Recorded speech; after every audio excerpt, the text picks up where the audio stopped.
గంగా జలము తెచ్చి నీకు అభిషేకము చేతునంటే మరి గంగా జలమున చేప కప్పల ఎంగిలంటున్నావు శంభో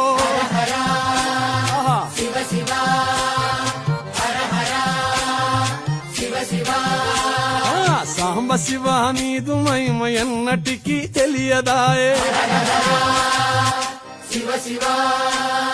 గంగా జలము తెచ్చి నీకు అభిషేకము చేతునంటే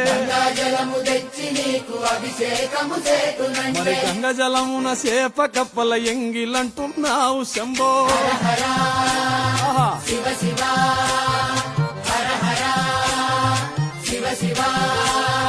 సాంబ శివ నీదు మహిమ ఎన్నటికీ తెలియదాయే